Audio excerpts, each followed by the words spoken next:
Alright, this is going to be a bit of a weird video. I've never done one of these, but I kind of wanted to show off what I've been enjoying in Magic.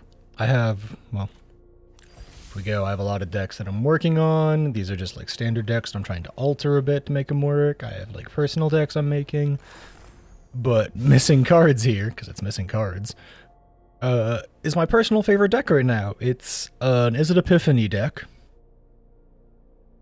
And it's really, really rude.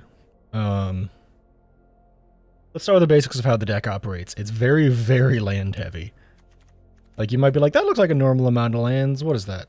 Check the card list. You got 20 lands. That's normal, right? Nah, well.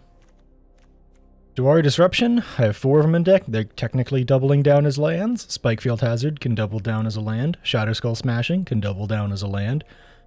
Well, I don't know, add another 8, so I have like 28 possible lands in deck, but that's really important because it's a very expensive to play deck.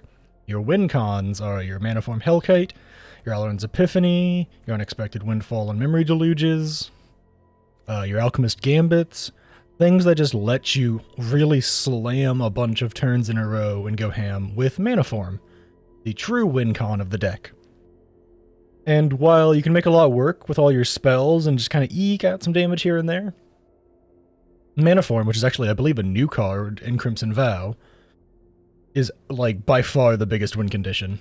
So whenever you cast a spell, it's a non-creature, you summon an XX red dragon creature with flying and haste, and the XX is the amount of mana you spent to cast it. So if I'm casting something like Izzet Epiphany, I create a 7/7, which is pretty insane.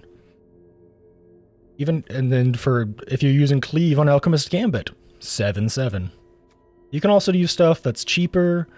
You know, Glimpse the Cosmos is in here, Cathartic Pyre is in here. Casting those to like free up your board a bit can be really useful for just creating a ton of tokens, but typically the win con is you get one out, the opponent doesn't have a flying counter, and the next turn you play like 4 spells in a row, get like 30/30 worth of flying dragons, and just slam the enemy.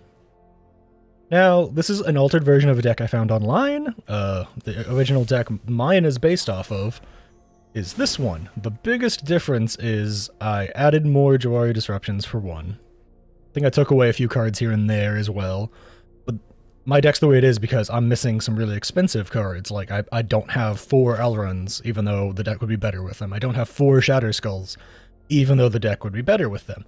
So I just made it work with what I had, and I've been having a lot of fun with it.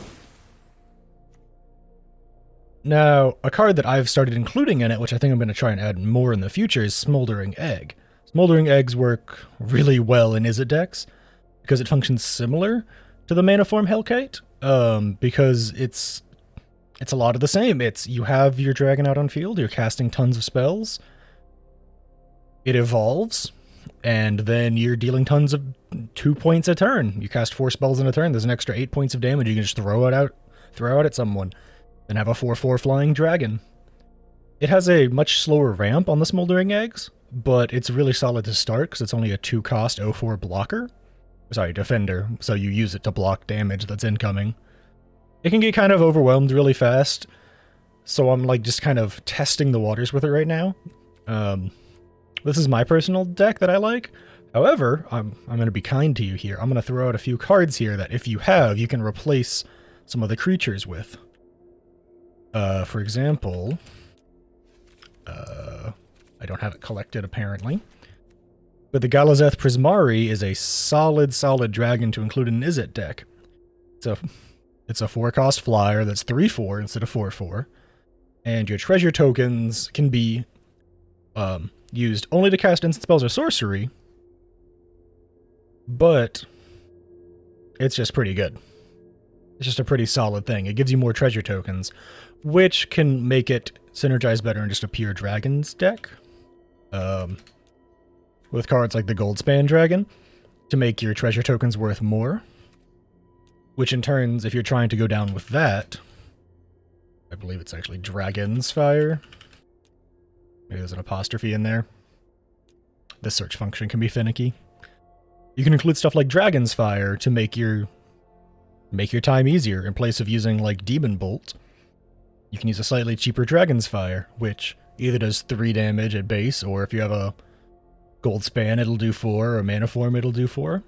Those are if you're wanting to lean more towards red in the dragons, though if you want to lean more towards the blue side of the deck, which there's a lot of really powerful blue cards in here, you could add more counter spells. That's kind of personal preference as to what ones you want. As you can see, just like looking through here, there's like any number of cards that are in the game right now that can be used as counter spells. As for actual creatures to include, Leer is a really solid one because your spells can't be countered, and you can double down on your spell castings.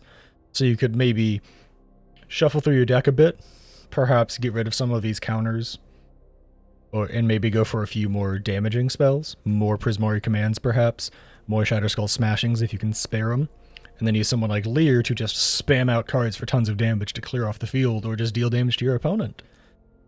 And another new card that I've heard wondrous things about that I want to figure out how to fit into my deck is Hullbreaker Horror. Now it's a 7 cost, but if you can get this thing out on field, this thing's like the ultimate win condition. It has a spell that can be cast like all the time. Say you cast the spell with Flash, anytime you could cast an instant, and so you can constantly return target spells you don't control to the owner hand, or just return non-land permanents constantly, just forcing your opponent to either play something with haste or use something big to destroy the Hullbreaker. But meanwhile, you're ripping them to shreds by using Alruns, maybe Alchemist Gambits to get more turns, Unexpected Windfalls to just shuffle through your deck and get exactly what you need. If they're trying to deal with a 7-8 Hullbreaker Horror, it can be problematic. Last card that I want to bring attention to, that I think I still vastly undervalue in this deck, is Hall of Storm Giants. It's a land that'll enter tapped if you have more than 2 lands, so keep that in mind when playing it. But if you have 6 extra lands to play with, 5 plus a blue, you can turn it into a 7/7 with Ward 3, meaning your opponent has to play an extra 3 points of mana in order to counter this card or cast a spell on it. And so you can just have an extra 7/7 monster to block with or attack with to try and end stuff quickly on one of your extra turns from Alruns or from Alchemists. But yeah, that's the deck I've been using. I've been climbing the ladder with it a bit. For someone who's only started a few weeks ago, I'd say the deck kind of plays itself, and getting myself all the way up to Platinum Tier 2 I think is pretty good for only having taken the game seriously for a few weeks here. I've been soaring. This deck is incredibly fun, and I'm honestly interested to alter it and maybe try a dragon version of it in the future. But for now, it's Old Faithful, you know? It's Old Faithful. It has some really powerful cards in it, and I really love using it. This was just a short video. Short, I say, 8 minutes later. Short little thing to talk about my deck, what I like about it, what you could do to make it your own if you like the way the cards flow together, if you see me using it on stream. Speaking of which, if you like this content, catch more of me live on Twitch. I'm typically a 14 streamer, but hey, everyone can branch out every once in a while. For now, thanks for hanging out and watching. Leave a like, leave a comment, subscribe to the channel if you want to see more, and I hope to catch you in the next one. Goodbye, everybody.